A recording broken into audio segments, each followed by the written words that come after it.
Hello and thanks once again for taking the time to download and listen to the world's longest running football fans podcast from CelticUnderground.net.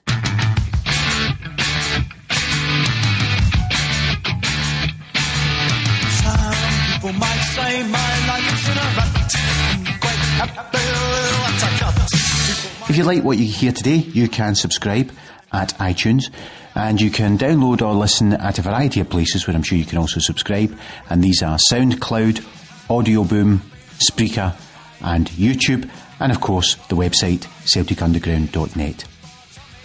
The contributors to the site and occasional contributors to the podcast can be found on Twitter. There is the long-running at Celtic Rumours Twitter feed, and then there is also myself at Harry Brady CU. There is at Hullboy, at Lackymore1, and the catchiest of all, at Stephen62572390. But enough from me, on to this week's podcast. Wants what the public gets, but I don't give up. The science wants from going underground. The boss bands bring up. This podcast has been up and ready to go most of this week, but due to being particularly busy and then thinking, I didn't really want to stick it up straight after the Mulder game, it's going up today on Saturday, and I've re-recorded the beginning because today is a special day for one of the guys who's been listening to the podcast for donkeys and reading Celtic Underground. Mr. Willie Keane is getting married. He of the famous kebab and tram tweets. Yes, he's finally getting married, but apparently they're not throwing rice or confetti, but cigarette lighters. Anyway, good luck. Hope you're not a guest hit by one of the cigarette lighters at his wedding. And now on to the podcast, where St Anthony is joined by another guest, Mr. Gerry McCulloch. Gerry appears to be a poster boy for the Athlete Village stuff at the Commonwealth Games, and is also the host of the Super Scoreboard podcast and show. But don't let that put you off, because the other guests of Gerry who glory in running down our club and putting up on a pedestal a lower tier club who underperform despite the second highest wage bill in Scotland, none of those other diddies are on the podcast. It's just Gerry himself, who's a good guy. He's not just on Super Scoreboard, you'll have seen him in other bits of the media. So St Anthony has a long chat with him discussing everything about football, Clyde and other matters. So that's enough from me. This is St Anthony with him, Gerry McCulloch.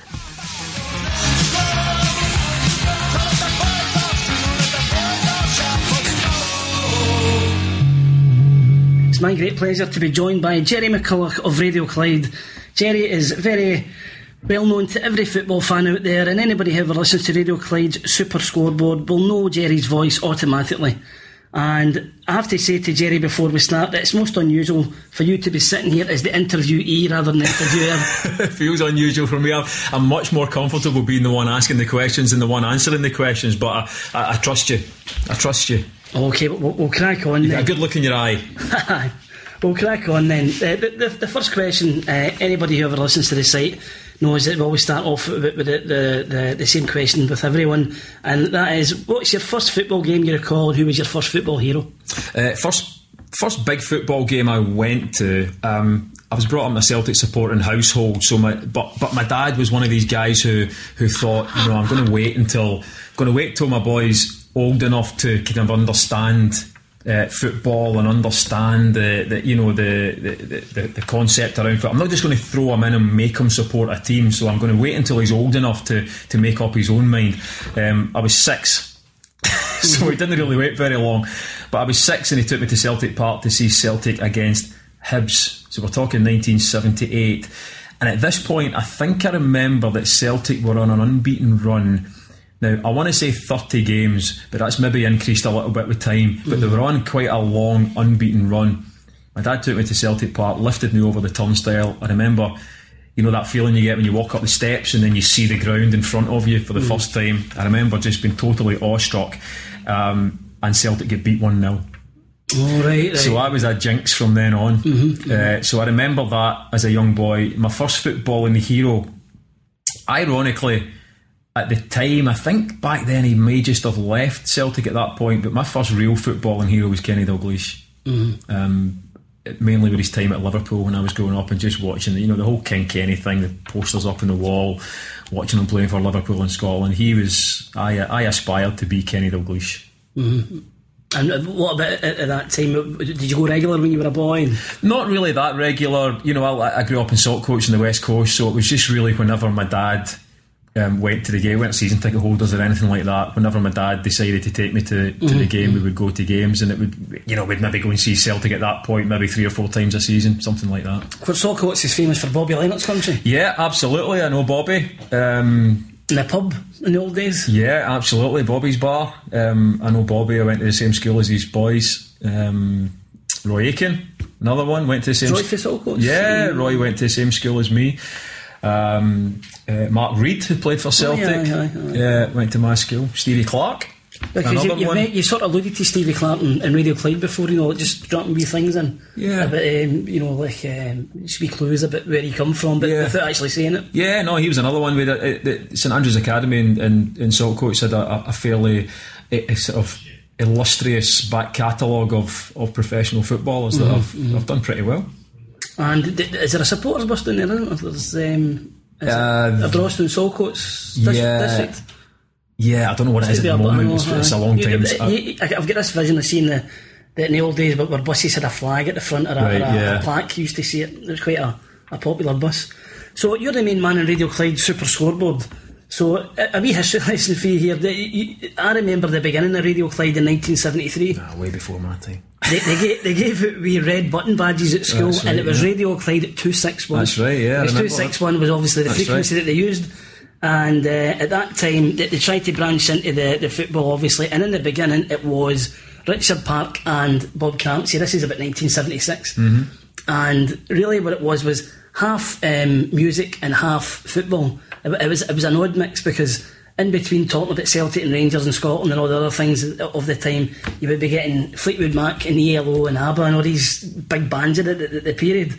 But as time progressed, for example, I remember listening one day, it was a Celtic Rangers game at Celtic Park. My dad didn't take me, and I was messing about with the radio to try and get the score, and Richard Park says there's been a goal at Celtic Park, but first here is Waterloo by ABBA, right, or whatever song it was at the time.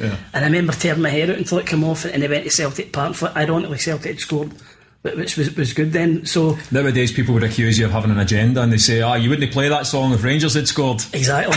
But he kept his weight, and now Richard, I think he got on with Jockstein eventually when Jock became Scotland manager, but he'll always be branded with that Jock Cotton. He shouldn't be called Richard Park, he should be called Ibrox Park, which was humorous but cutting at the same time.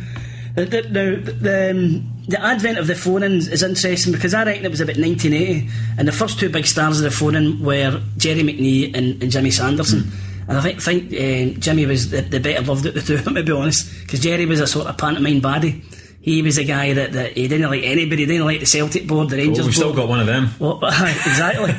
A cranky old man. Yeah, I wonder who we're talking about. So, as I said, Gerry had it in the neck for everybody, but Jimmy Sanderson, I think, was more, I wouldn't say loved, he was respected, and everybody liked him. And what I loved about Jimmy Sanderson was, and anybody who's old enough to remember the original Radio Clyde phone-ins, whenever he was in a corner or he was in a scrape, he would always come out with a word that nobody knew what it meant. And it was off the top of my head, are you accusing me of mendacity? That's right. Yeah. Do you think, are you being facetious, caller? Balderdash. And the other line would be going like that. I've not got a clue what he's talking about here. So his entertainment value was terrific. I mean, and obviously the ex-players like Davy Provan and maybe Derek. And nowadays the callers and listeners know far bigger words than I do, so I can't back myself out of corners with that way. There's one thing I want to take up with you just before we get into the conversation. This new theme tune you've got, it's not the old one. I like the old one. You've got the jazzed up version now. Your theme tune when the show comes on. It's still the same. It's the same tune. It's not the original version though. No, it's just a slightly updated modern version of it. Yeah, because people think that I have personally taken responsibility for this theme tune. Because I present the show, therefore everything about the show is down to me. So has it been mentioned in the theme tune, the change in theme? I know it's just a jazzy version, you know. Well, yeah, but I mean, like everything else, I mean, some people take real offence to anything that changes. You know, when Blue Peter changed their theme tune, Do you know what tune that was used for originally? What, Blue Peter? No, your theme tune on the show. What it was used for initially? That was STV's 1974 World Cup theme. Was it really? So it was for the football. ITV or STV. Obviously, we were getting the STV version, but that's why I've always taken to it, because it puts me in mind of the 1974 World Cup. Yeah. And I'm sure it was Rick Wakeman. No, do you know that? No. I know Rick Wakeman, but I think Rick Wakeman wrote it. I think he gets I bow to your superior knowledge. Anyway, a live show. So no, I can tell you that the theme tune has got absolutely nothing to do with me whatsoever. No. But personally, I don't see.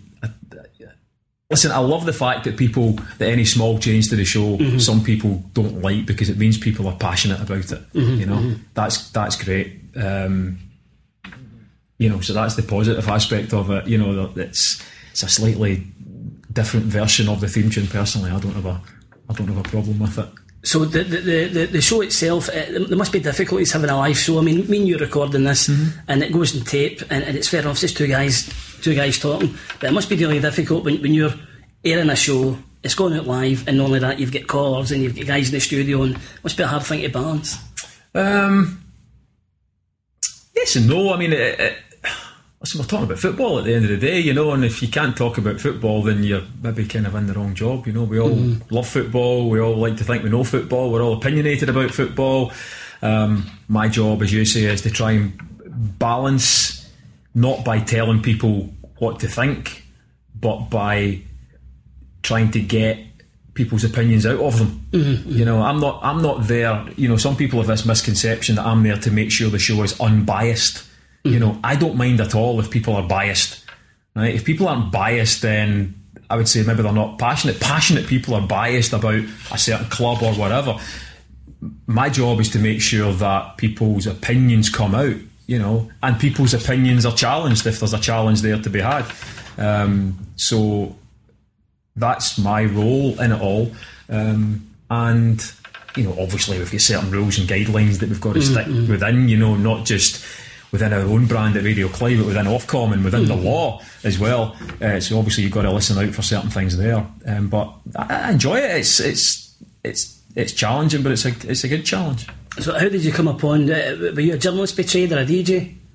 No, I wasn't a DJ. No, through journalism, through broadcast journalism.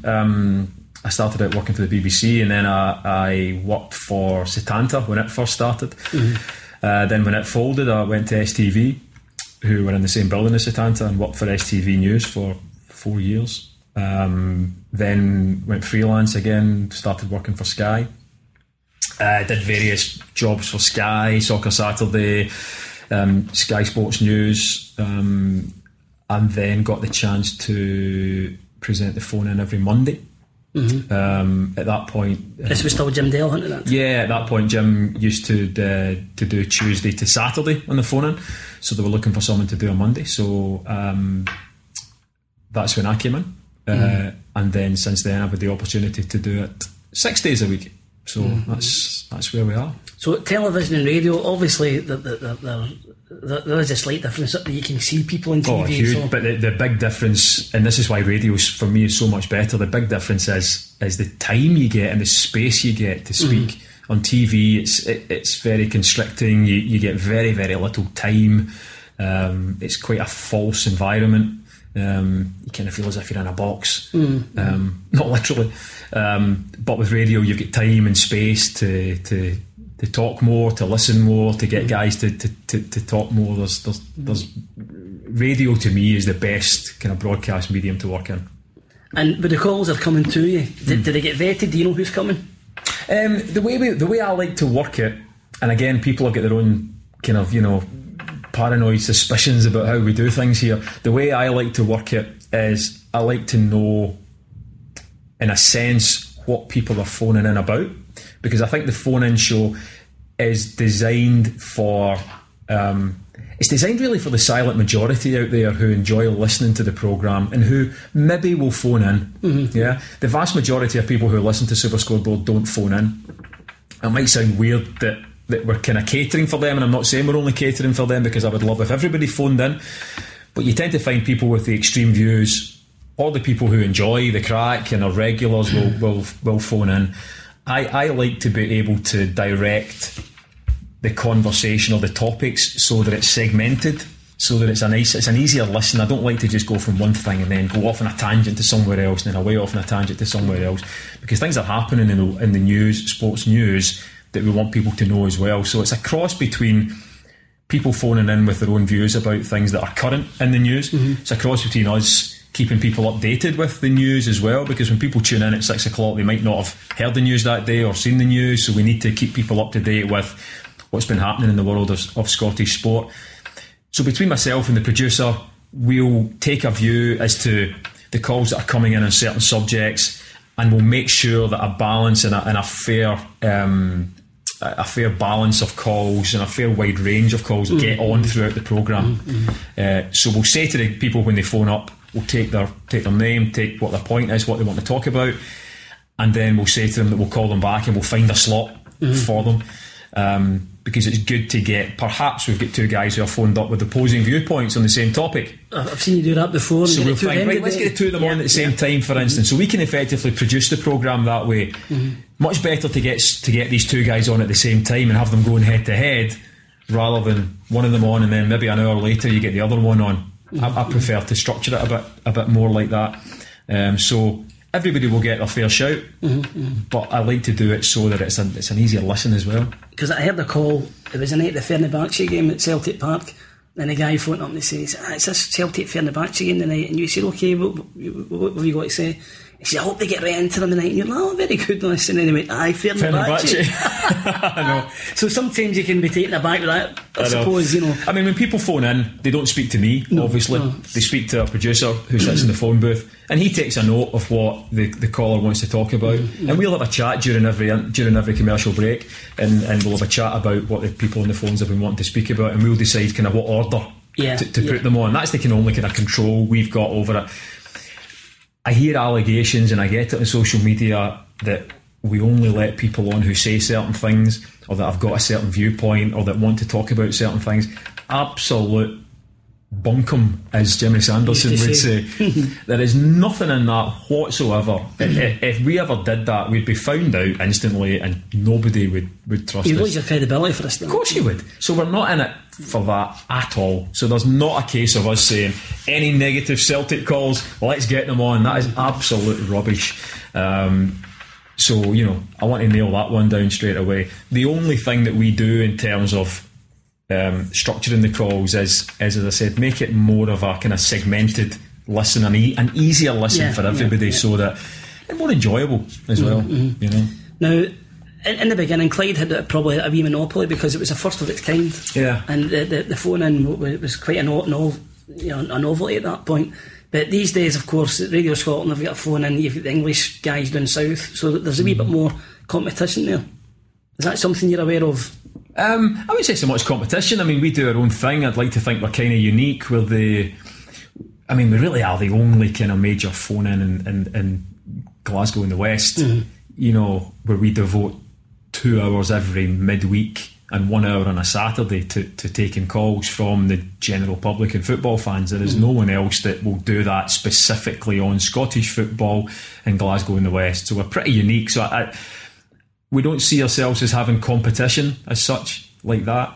You know, and certainly the market share and the listening figures are there to show that we're still doing a job and people are still listening. And in terms of the guys who join you in the show, the panel, you've got quite a wide range now. It used to be maybe in the old days it was maybe the same two guys, but because you're on so long now, you're on 6 days a week and 7 possibly if the weekend games are on, then you've got a better spread of panellists. Yeah, I mean, look at the bigger variety of voices we can get on the show, the better. Obviously, you know, the panellists that we've got this year, we've kind of changed it a little bit this year in the sense that we like the listeners to know beforehand who's going to be on.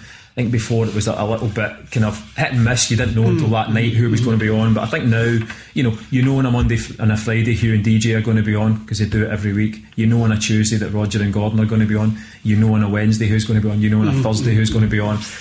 So the guys themselves can develop relationships, and the banter can develop from one week to the next, and the listeners at home can get used to hearing the same voices, on the same nights. Now, on the lighter side, I'm informed that you're a classical pianist. Yeah, according to my Wikipedia. Yeah, exactly. So how did that come around?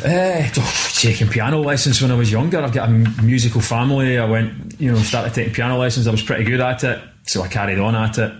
I went to college and did it up to that level. Did a piano performance degree at Glasgow University before I got into journalism. Now I do it as a hobby. But yeah, that was kind of my. So you're a Liberace Radio Clyde? Yeah, I'll go. Okay, I'll give you that one. Few jewels. Have you ever been tempted to play something one night in the show just for a novel? We could, but I don't have the piano. In fact, the only time I have actually played live on a radio show was actually at our competitors at Radio Scotland, when they had me on to do a show, and they've got a piano actually in the studio, and I did a wee tinkle of Piano Man, Billy Joe. Unfortunately, we don't have the piano in the studio, or I might actually, maybe there's a reason why, because I do it every night and they wouldn't like it. That may be a wee attraction. Here's Gerry and his piano before we start the show. Yeah, me and Graham Spears. Well, he likes Elton John, right? And if you played enough Elton John, I think Graham could be persuaded.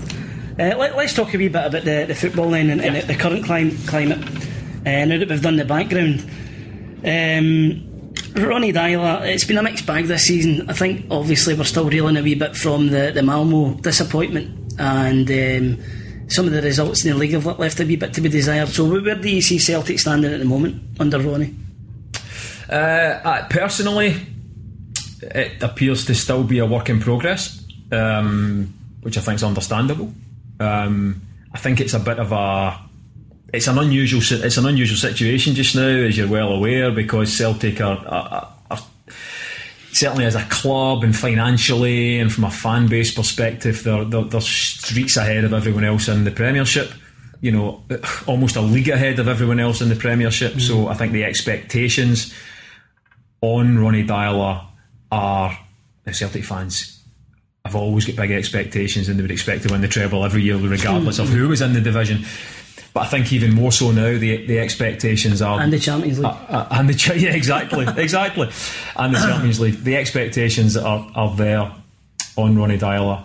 I think he still suffers from the fact that he was unknown when he came in, and I still think he's still trying to win over a lot of people who don't believe that Celtic should be going for, shall we call them, unknown managers. It's a pretty uneducated standpoint to be coming from. Just because you haven't heard of him shouldn't mean that he's not any good. Yeah. But I think he still polarises the Celtic support to some extent. And to be honest, he's a Celtic manager, so it doesn't really matter how successful he is. The expectations will still be huge on him. But listen, from a guy who's come in from Norwegian football into the spotlight, into the limelight, and having to deal with everything that comes of being the Celtic manager, the fact that he's actually still in the job tells you that he's doing something right. Well, if you think back maybe to when Ronny was appointed, Jackie McNamara's name was getting mooted, because Jackie at that point was doing rather well with Dundee United, and you see what's happened to him in the last few weeks. It goes to show how you can be high up in the clouds in 1 minute and then down in the depths the next, so you never quite know what's in the corner. And in terms of the team, there's a lot of debate in social media, and I count myself in this. Ronnie's got a certain way of playing. He likes the zonal defence, and he likes playing one man up front. Do you think that's to the detriment of the team, or is that just a modern way of doing things? I think it seems to be the modern way of doing things. You speak to the guys on our show who are certainly far more sort of technically able to speak about these things than me. Zonal marking seems to be, have improved itself in bigger teams and with better managers than Celtic. It's like everything else. If it's done properly, it works. You can blame the system, or you can blame the players not being able to play the system. The argument is, if the players can't play the system, then why play the system? And I suppose it's very obvious. The thing that zonal marking shows me is that when something goes wrong, it looks like a schoolboy error. Because, you know, in our era, growing up playing football, you marked a man, didn't you? You picked up a man, and you didn't let a man get a free header. You didn't let the man get higher than you, or you nudged him out of the way. You certainly wouldn't let him get a run at the ball. You wouldn't let him get a run at the ball. So when zonal marking goes wrong, it looks like such a simple schoolboy error, and I think that's where it gets highlighted. You know, for me, I've thought a lot about it because there's been a lot of chat about it on the show, and where I think zonal marking has become more popular is because the modern day football, free kicks, diving happens all the time. Referees will blow for a lot. I think man marking is a dangerous thing to be doing in the box, because I think with the way certainly strikers are these days, they're going to go down. They can feign injury. You can act as if somebody's elbowed you. If there's a lot of man-to-man contact in the box nowadays, you're at risk of giving away penalties. And I wonder whether that's partly the reason why managers kind of stay away from that. I sympathise with the modern footballers, the defenders, because in the old days the balls were all mitre balls, and they were harder, for want of a better word, and corners in those days tended to be hanging, so you could mark your man, as you said there, make sure he doesn't get a run, make sure he doesn't get in front of you. But these days, these lighter balls they play with now, they get whipped in at some pace, and it just takes a wee fraction, a wee glance, a wee fraction of a touch. And that's why these days I feel a wee bit more sympathy for the defenders, because it must be so hard that this ball's coming in at such a pace to actually try and get, you know, I just think it's more difficult than it used to be. Yeah, certainly looks that way. And as you say, that you know the balls are different, people's skill levels are different, the boots are different, they can do different things with the ball. Instead of just hanging a ball into the box with some backspin, they can really whip it, fire it in quite flat as well. And you're talking about guys getting a run on you, that seems to be the biggest kind of bugbear of fans with the zonal marking, that it kind of makes your big guys a little bit null and void if they seem to be rooted to the spot. You know, what's the point of having a big guy in there if a little guy can have a run on you and make himself just as big as you? You know, but listen, I'm not a manager, and if Ronnie Dyler and John Collins and John Kennedy think it's the best way forward, who am I to say different? How do you feel about there's some people who hold the opinion that Ronnie's teams are easier on the eye than Neil Lennon's? Is that something you would go along with? Easier on the eye? The quality of football, is it? There's a better, there's more attacking football, and there's more a verve in the play. I understand where they're coming from. This whole kind of 4-2-3-1 where you've effectively got four forwards. You know, because you've got the guy up front, you've got the three behind them who are effectively forwards anyway, you know, whether it's Gary Mackay-Steven, James Forrest, Chris Commons, Stuart Armstrong, guys who play in that position. When it works in the interchange of passing and moving forward in groups of threes, as Ronnie Dyler likes, when it works it looks fantastic. You know, you look like Barcelona, all this little interchange of passing. But at the end of the day, football fans aren't going to be fooled, and if goals are scored, then that's great. But if goals aren't scored, then really what's the point? You know, it's a kind of tippy tappy for no reason. I would say maybe it is easier on the eye, but so what? You know, I mean, Neil Lennon was extremely successful at playing two up front, you know, with Celtic, and at the end of the day, goals are what counts. So I suppose they're both successful in their own way. In their own way, yeah. I mean, listen, football's simple. It's about scoring goals and winning games, and if you can do it, you know, scoring scrappy goals, then fans will be happy. So what would be a good season for Celtic this season in your eyes? In my eyes, a good season for Celtic is, at the moment, is winning the treble, isn't it? That's a good season. Anything less than that, and it's not seen as being a good season. And is that a wee bit unfair these days that you know, just because of the I don't think it's unfair, but perhaps it's unfair in the sense that I think we saw last season how you couldn't really criticise Celtic last season for not winning the treble, right? Because as you saw with the game against St Johnstone, things can conspire against you. Things can happen where you don't get the run of the ball, or a ridiculous decision like was made with the Josh Meekins handball. Inverness. Inverness. What did I say? St Johnstone. Inverness. Where something like that in a game like that can can be the reason. It's a game changer. Well, it's a treble changer. Of course it is. So you look in a situation like that and you can pretty categorically say if Stevie McLean hadn't made that mistake, or the referees or whatever hadn't made that mistake, then penalty kick 2-0. Chances are Celtic would have won that game. Chances are Celtic would have beaten Dundee United in the final. Chances are Celtic would have won the treble. So you can look back in that and not criticise Ronnie Dial and not criticise the players whatsoever. But the reality is that domestically, all things being equal, Celtic should be winning every game they play. But with their expectations, what we're talking about there is it can maybe be unrealistic at times, but that's what you've got to live with. Yeah, you've got to deal with different factors in football, like I've just mentioned. But on paper, all things being equal, Celtic should be winning every game. Looking at the European viewpoint, we've got a back-to-back coming up with Mould, the Norwegian team. Now, at the beginning of the draw, when it was made, I have to say, without sounding condescending, that you were basically, it was a 6 points banker, hopefully, if everything worked out well. But they've already beaten Fenerbahce 3-1 in Turkey and drew Ajax at home, which leads me alarm bells to start ringing at this team. Are they going to be the walkover that I think many of us may have anticipated? This is, we're doing it, and we do it with the international scene as well. We've got this Scottishness about us that we're so quick to look at a team and go, oh well, right, well there's 3 points there and there's 3 points there, because why? Just because we are Scotland, or just because we are Celtic, or just because we invented the game, or any kind of other phrase you want to use. And you're right, people do automatically make these instant judgments that they're an easy team. They're an easy team because they're Norwegian. They're an easy team because they've never won the Champions League or any European team. But they showed against Fenerbahce. Listen, they showed against Fenerbahce that they could beat Fenerbahce. I think Fenerbahce have shown in all the games that they're not playing very well.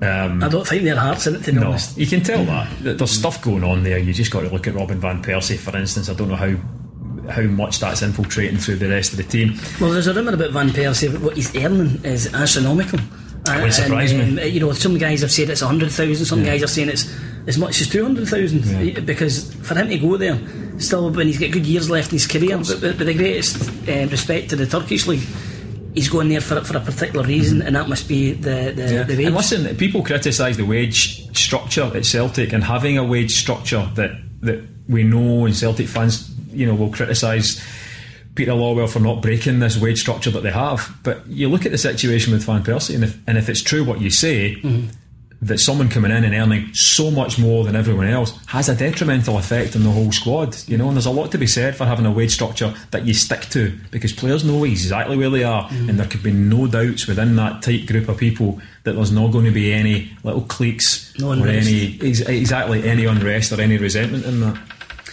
Virgil van Dijk was in. But I still think Celtic got 6 points off from Molde. Well, I'm glad you mentioned that there, because I thoroughly believe if we do get 6 points off them, then we will qualify, because everybody else has got to take points off everybody else.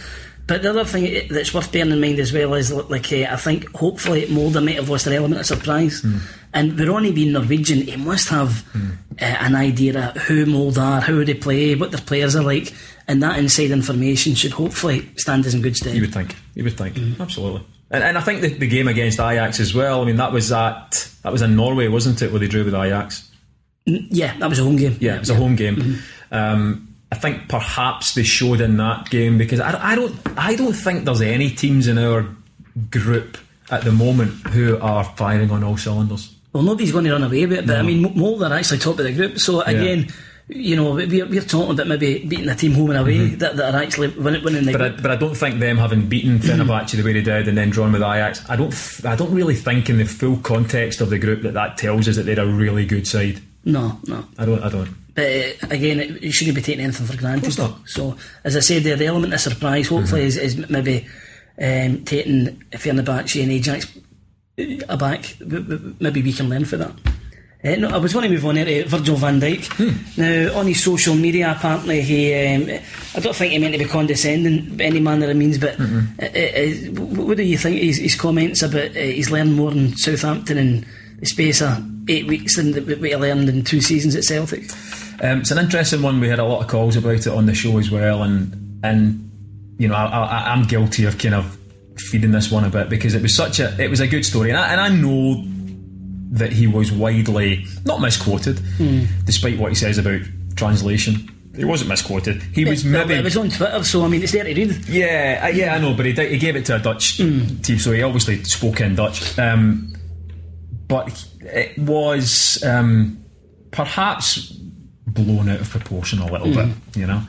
I do think that it's perfectly understandable how someone can learn as, you know, more than 5 big games in the English Premier League up against the strikers that they've got than he would learn not just in 2 seasons at Celtic, in 20 seasons at Celtic, just by dint of the opposition you're playing against. I can totally understand that.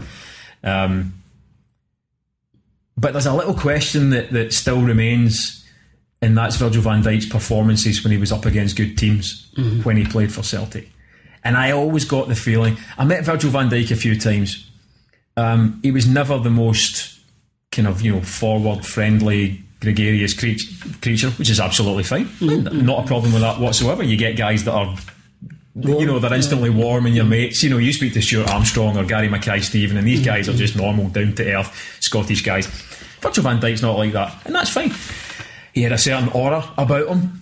You know, when he walked about, even amongst the teammates, you know, behind the scenes, he had a certain aura that he carried with him. Again, absolutely fine. You need to have that level of, I suppose, arrogance in order to succeed at the highest level. But the Dutch as a nation tend to be arrogant. Yeah, I mean, perhaps they're certainly very sure of himself, and that's absolutely great, and that kind of character trait will stand him in good stead where he is. I just got the feeling personally that he got a bit kind of too settled, if you like, in the fact that he was bigger and better than anything around about him, which he probably was in Scotland. Let's be honest. You know, the guy's a class player, and the guy literally was head and shoulders above everyone else. He was the best footballer in the country. He's like a different species to most of the players we get in Scotland. There's absolutely no doubt in that whatsoever. But there's a little bit of niggle in my mind, and I think in a lot of Celtic supporters' minds, that he had it in him to perform at a different level when Celtic played in European games. And then instead of thinking he could just play the way he did domestically, go up the park, score a goal, you know, dribble about, whatever, play silky passes, that he could have performed perhaps as a defender the way he's now doing when he played in Europe for Celtic. And so I do feel that. So yeah, he's absolutely right in what he says. He's probably learned more, but I wonder if he'd applied himself a little bit more, he could have learned even further when he was here. There's a friend of mine, he made the point the other day that he reckons that losing Denier defensively was a worse loss than losing Van Dijk. And I can see what he's coming for there, because Denier, for a young boy, for somebody with no experience, he was outstanding last season, and he was what I would call a real defender. Big strong guy, he won all the balls in the area, he mastered whoever he was up against. He made a point of, you know, like physically letting them know that they were there.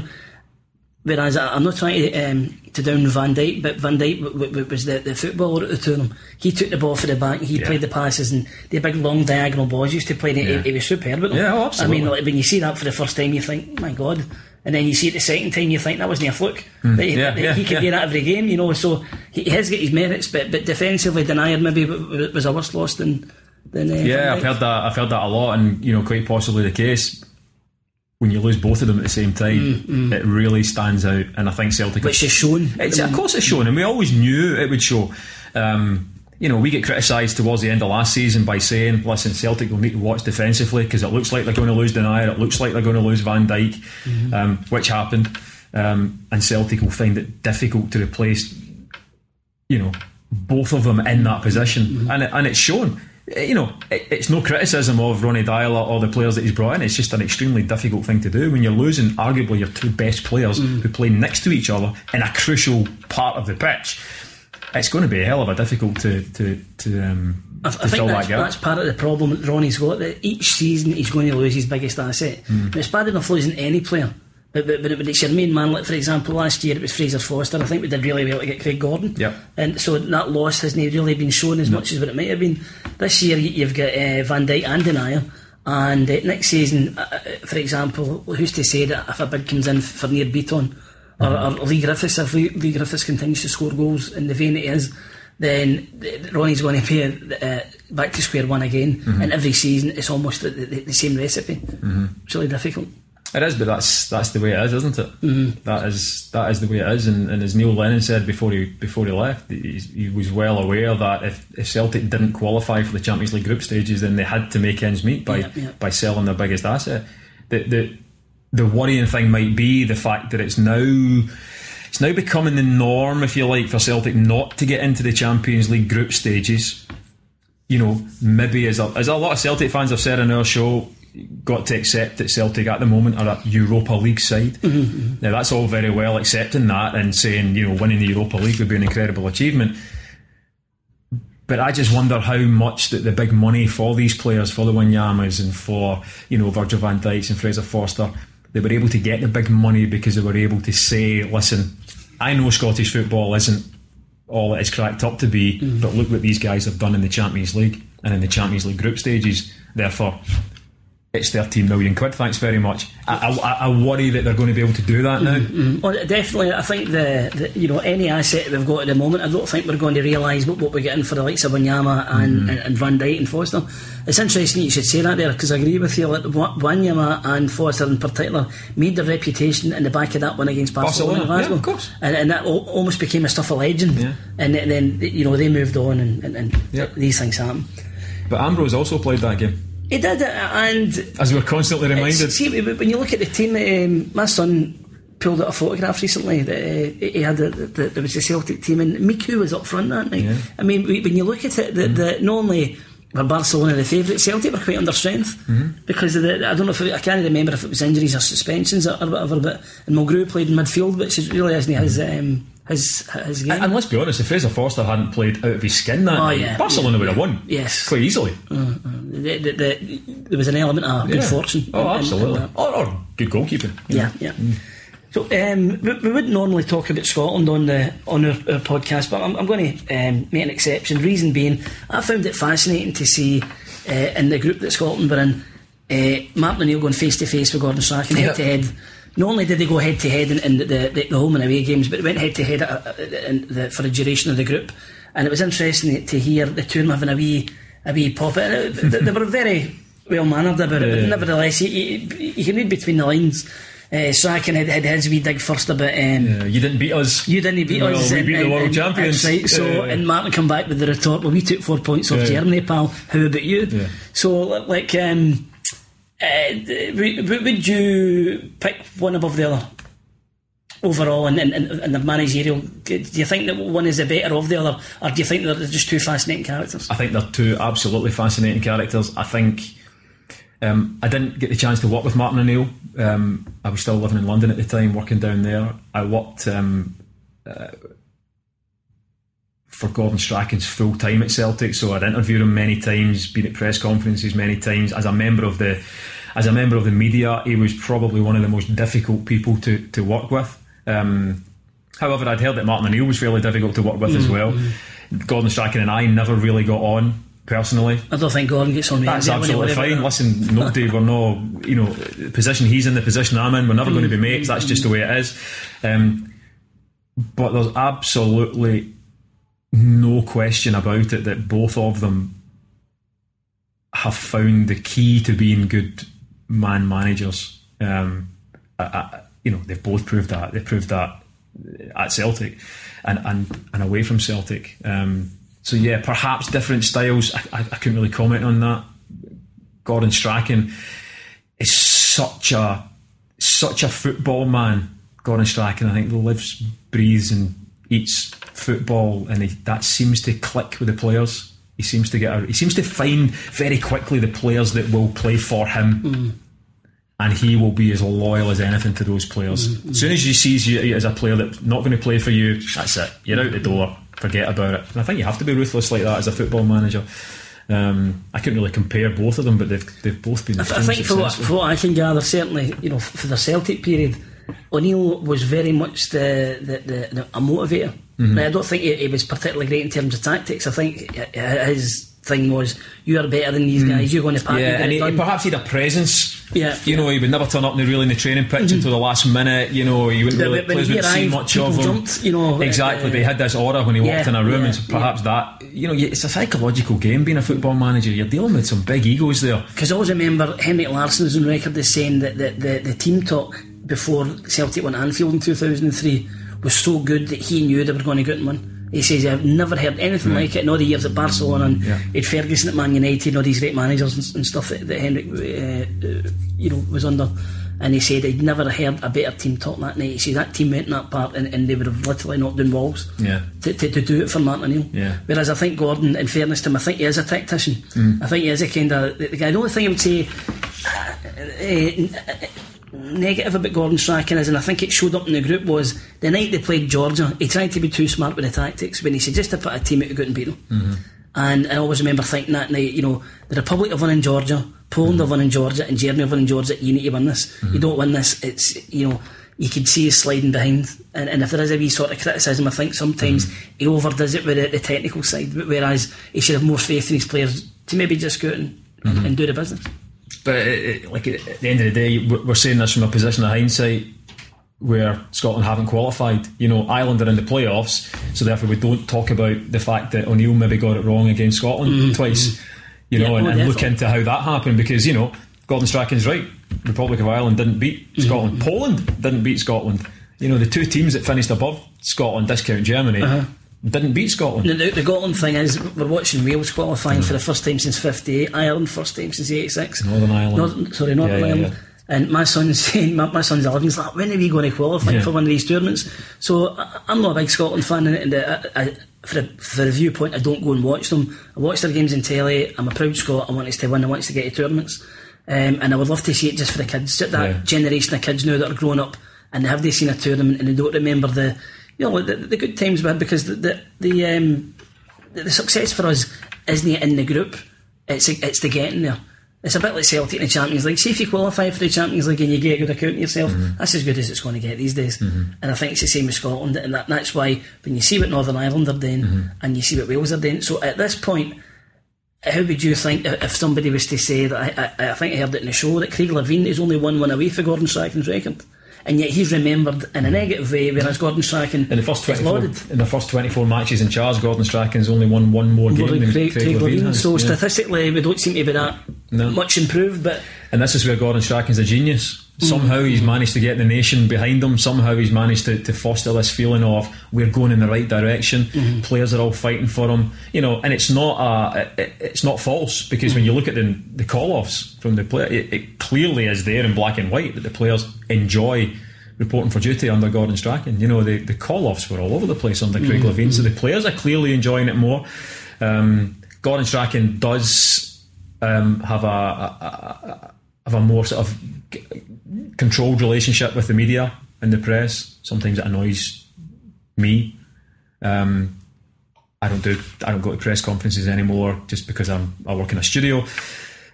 Sometimes you're wishing somebody would just ask him a question straight out. Why are you playing Stephen Fletcher? You know, when he was clearly not scoring goals as a Scotland striker. But Gordon Strachan's got this way of just picking on your questions, and I think sometimes it holds people back from being a bit, you know, a little bit more warm towards him. Not so much warm, but just asking more probing questions. With Craig Levein, no problem. So Gordon Strachan's managed to find a way where he's got the press under his wing as well, which is great, and he needs that as a Scotland manager, of course. And now we think he's staying on. So now, but you look at Bertie Vogts, for example. He did get us into the qualifiers. Now we get a doon in Amsterdam. We get beat 6-0. And that isn't something to be proud of. That's quite a low point in the playoff. In the playoff, what did I say? Qualifiers. Sorry, the playoff. So again, he had to resign, or he was sacked or whatever in a blaze of publicity. But again, Strachan, I'm trying to make the point here that I wonder if we are as far on as people would have you believe with Gordon Strachan. I'm not trying to be negative, because we all want him, certainly for us Scots, we all want to qualify regardless of who it is. But I'm just a bit sort of, I think that Vogts and Levein somehow didn't have the media support that Strachan's No, they didn't. Absolutely right, they didn't. Having said that, I do think if you're giving Bertie Vogts another chance, or you're giving Craig Levein another campaign, I'm not sure that I would have been as confident of improvement as I am now that we know pretty much that Gordon Strachan's going to be given another shot. I'm more confident that Gordon Strachan will get it right second time than I would be those other guys that you mentioned. Don't ask me why. I just am. You know, the stats, we've got those stats against Levine's stats, but when you look at the teams they played, and I know, we still lost, but that was a difficult group that Scotland were in. It's going to be difficult in the World Cup qualifiers, but what other options are there? I know, that's the thing. If there was anybody out there that was maybe in the sidelines, I felt like Ferguson made it clear that he wanted a bash. No, listen, I'm behind Gordon Strachan all the way on this one. I think he'll do the best job and get the best out of the players. I suppose Ronnie Dyle and Gordon Strachan are very similar. I think it's better to sit tight and give them another opportunity and let them progress, but hopefully in the right way that they're going about it. Yeah, the thing is with Ronnie Dyle, it's how long does he get in order to get to the level that Celtic fans expect him to get at? There will be a group of Celtic fans who will support him regardless. Right? Yeah. They think the media is against him, therefore they're for him, purely for that reason. It's a minority, but they're there and they're very vocal. But you know, the expectations are huge. Celtic, you know, biggest team in the league, should be winning everything on paper. We know sometimes things can happen and it doesn't work out that way. It's European, isn't it? It's the European results, and that's what it comes down to. That's what it comes down to. I mean, if you'd have qualified for the Champions League and won the league and no the cups, it'd still been every season Celtic don't qualify for the Champions League. Ronnie Dyle will lose a section of support. They will come to a point where it's a tipping point, and it means that the board have to do something about it. Will it be next year if they don't qualify for the Champions League? I don't know. He'll certainly lose more support rather than gain support that way. That's just the way it works, and he knows that. Well, it's worthwhile remembering that we have to win the league first, and we've got a league race on, so I think we'll I don't think there's any doubt about that, is there? Well, we're behind at the moment, so we'll need to find form and go on a run of some sort again like we did last season. Absolutely. So thanks for your time, Gerry. I know that you've got a show to do, and we'll let you get on with it, and wish you all the very best and be super scoreboard for the future. Thanks very much. Glad to talk to you. I see a mansard roof through the trees.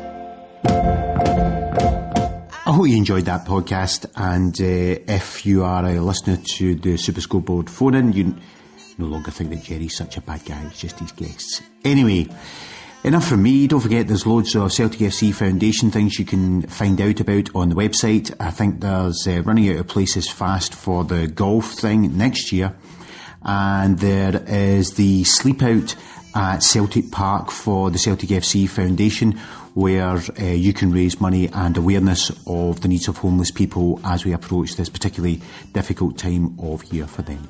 Anyway, enough from me. That was St Anthony with Gerry McCulloch, and I'll leave you with one more treat to remember the good old days of Radio Clyde. Hello, caller, you're through now. Hello? Yes, hello, James Anderson here. What's your question? Mr. Sanderson, my question's this. See, by the way, it's good to have you back, Mr. Sanderson. Me and the boys were having a wee discussion, and we wanted to know what you think about... well, what it is, see, I mean, I don't know the boy, okay, but basically what it is, right, it's... I mean, it's Cammy Fraser. I'd like to know what you think of that. Do you mind if I ask you a question? What is it, Mr. Sanderson? Where are you at again today? No, I wasn't. I'm sorry, Mr. Sanderson. I couldn't go today. I was at the wife's funeral. And I had my tranny with me though, and I listened to your commentary, and I just let you say, I think you and Richard did a great job. Well, thanks very much. But even so, how long can a funeral take? Surely you could have made it along for the second half at least. Well, see, I'm unemployed, Mr. Sanderson. I can't really afford it. No, I'm sorry. That's just not good enough. You must have some money coming to you if your wife's just died. Now, I really think you should be making a bit more of an effort here. Oh, see, Mr. Sanderson, I've got the kids. Now that is just pure bunkum, to use a favourite expression of mine. Can't they be put into care for one day a week? You see, we're talking cross purposes here, caller. My job is to get people into games. I want bottoms on seats. I want your bottom, caller. I mean, I've had Dougie Donnelly's bottom before this. I've had Richard Park's bottom. Oh, you certainly have, James. Mayor, have you not? But before we go too deeply into my bottom, I want to bring in your second caller. Hello, caller, you're through to James Sanderson. Hello. Hello, James. Yes, sir. James, I'd like to take issue with you and something you said on radio this afternoon. Oh, you would you? Yes, you described a Brian McClare goal as unequivocal in its execution. That's correct. Well, What I did? I feel perhaps you confused the categorical affirmative tense with the recurrent subjunctive here. The term you actually should have used is irrefragable. No, just a moment. I think that's quite refulgent of you to say, so if you don't mind, Bob. No, just a moment. Are you accusing me of mendacity? Well, I'm afraid I am, James, and even verbosity. Well, that is sheer poppycock. That is nothing but outright bunkum and balderdash. Come on, that's not fair, James. I mean, you're making words up now. I beg your pardon. We'll have to agree to differ there, caller. I'm irrevocable in my contention, unequivocal. And by the way, I have said this to Brian McClare's face, by the way. Unequivocal was the corroborative, definitive description of his goal. Well, you see, James, I lecture at Glasgow University in English language. Its usage... Excuse me, now don't flash your credentials at me, sir. I travelled the world with Scotland. I have travelled alongside Steen, Busby, Shankly. I've showered with Kenny Dalglish, so don't bend their words with me. And anyway, as I've said before, and I've said this repeatedly, I don't like to intellectualise unnecessarily about football. So if you don't mind, caller, what is your question? My question? Oh, yes. Well, I'd like to ask you this. Tammy Fraser. What do you think about that, then?